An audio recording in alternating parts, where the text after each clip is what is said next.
무엇이 나를 행복하게 만드는가? 리처드 J. 라이더와 데이비드 A. 샤피로가 지은 책이다. 이 책은 행복한 삶이란 무엇인지 근본적인 물음을 던지며 무엇이 나를 행복하게 만드는가? 라는 질문한다.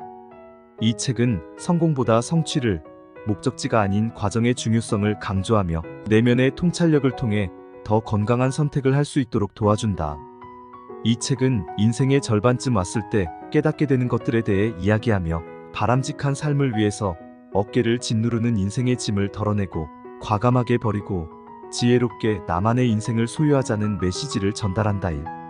딕은 아프리카를 여행하던 중 마사이족 족장을 만나게 된다. 마사이족 족장에게 자신의 최신 가방과 안에 들어있는 온갖 세상 만물을 자랑했다. 그 광경을 지켜보던 족장은 묻는다. 이 모든 것이 당신을 행복하게 만들어줍니까? 깨달음은 갑자기 온다. 그동안 지니고 있던 생각을 버리고 전혀 다른 시선으로 삶을 바라보게 된다. 이처럼 내면으로 눈을 돌리면 나의 삶에 대해 이해하고 새롭게 인식하게 된다. 나를 제대로 들여다보면 인생을 가로막았던 모든 두려움이 하나씩 걷히게 된다. 삶은 결코 일반적인 논의로 규정되는 것도 아니고 거룩한 몇 마디의 명언들로 요약되는 것도 아니다. 삶은 오로지 자기만의 질문을 품은 채 끊임없이 내적 탐험을 떠남으로써 서서히 완성되어 가는 것이다. 1.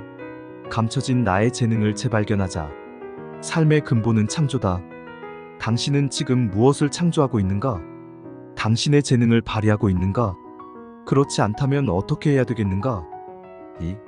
당신의 목적을 되찾자. 재능은 목적이라는 용광로 속에서 단련된다. 당신의 목적을 다시 찾았는가?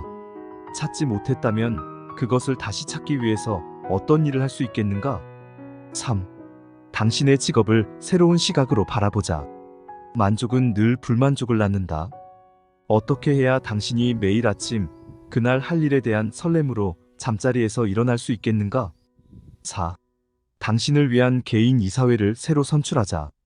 자신의 성공을 되돌아보면 대부분 다른 사람들의 응원과 지원이 참으로 중요했다는 것을 발견하게 된다. 당신의 버팀목이 되어준 가장 중요한 사람은 누구였는가? 당신의 충고를 구할 만큼 믿고 의지할 수 있는 사람들은 누구인가? 5. 성장의 칼날을 다시 갈자. 나에게 좀 더 차별화된 가치를 선사하기 위해 새로운 기회를 연구하고 신기술을 개발하자. 당신이 배우는 상상만 해도 짜릿해지는 것은 무엇인가? 6. 인간관계의 가방을 다시 꾸리자. 인간관계에서 가장 문제가 되는 것은 소통의 부재다. 어떻게 하면 사랑하는 사람들에게 완전히 가방을 풀어 보이고 더욱 깊고 의미 있는 소통을 위해 문을 열 수 있겠는가? 7. 시간과 돈의 사용을 검토하자. 자리에 앉아 달력과 통장을 펼쳐놓자. 가장 소중한 두 가지 재산, 즉 시간과 돈을 어떻게 쓰고 있는가? 당신의 시간과 돈이 흘러가는 방향에 만족하는가? 오늘은 정말 잘 보낸 하루였어. 라고 중얼거리며 잠자리에 들었던 때가 언제인가? 8. 바람직한 삶에 대한 정의를 다시 내리자. 자기 성취를 예언하는 것보다 확실한 자기 성취법은 없다. 당신이 무언가를 꿈꿀 수 있다면 그것을 실제로도 할 수 있다는 뜻이다. 어디 있었는가? 누구와 함께 있었는가? 어떤 직업을 갖고 있었는가? 목적 있는 삶을 살고 있었는가? 9. 매일 자기 자신을 새롭게 하자. 지금 당신은 조급해하고 있는가? 정기적으로 휴식 시간을 갖자. 짧은 휴가라도 자주 갖자. 매일 자신을 새롭게 하기 위해 정기적으로 혼자 있을 시간과 장소를 찾아본 적 있는가? 10. 웃음을 되찾자. 사람들은 하루에 대략 15번 웃는다. 당신은 아직도 재미있게 살고 있는가? 진정한 기쁨을 맛보며 살고 있는가? 재미와 기쁨은 다르다. 재미는 외적인 표현이고 기쁨은 내적인 희열이다. 기쁨은 장소, 사랑, 일 그리고 삶의 목적이 조화를 이루는 데서 온다. 당신은 작년 이맘때보다 기쁨이 늘었는가? 아니면 줄었는가? 대답이 어느 쪽이든 그 이유가 무엇이라고 생각하는가? 살아있다는 느낌을 찾아 방황하는 것. 그것이 곧 인생의 절반에서 만나는 위기다. 살아있다는 느낌이 어디에서 오는가는 중요하지 않다. 그런 느낌은 마음, 몸, 감정, 영혼. 그 어느 영역에서든 우리가 지닌 재능을 시험하고 발휘할 때 느낄 수 있다. 사람들이 나이보다 더 빨리 늙고 삶의 생기를 잃어가는 이유 가운데 하나는 짊어진 짐이 너무 무겁기 때문이다. 많은 사람이 두루두루 관계를 유지하면서도 가방은 늘 문가에 놓아두고 지낸다. 그의 잠재의식 속에는 언제나 더 나은 누군가를 기다리는 또 하나의 자아가 있다. 많은 사람이 실제로 혹은 상상 속에서 따로따로 휴가를 떠나고 있는 셈이다. 이런 식의 악순환이 되풀이될수록 서로에 대한 신뢰는 점점 무너져 내린다. 모든 욕망의 동기를 모두 한 냄비에 담아 끓여보면 단 하나만 남게 된다. 바로 사랑받고 싶은 욕망이다. 가방을 풀어야 한다. 마음과 영혼과 입을 열어 자신이 느끼는 것을 이야기해야 한다. 자신의 내면 가장 깊숙한 곳에 있는 생각, 희망, 꿈 그리고 욕망을 함께 나누어야 한다.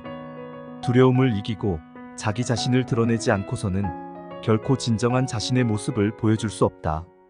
심리학자 시드니 쥬라드는 유리알 자아에서 누군가를 깊이 사랑하는 사람들이 더 오래 살 거라고 예언한 바 있다.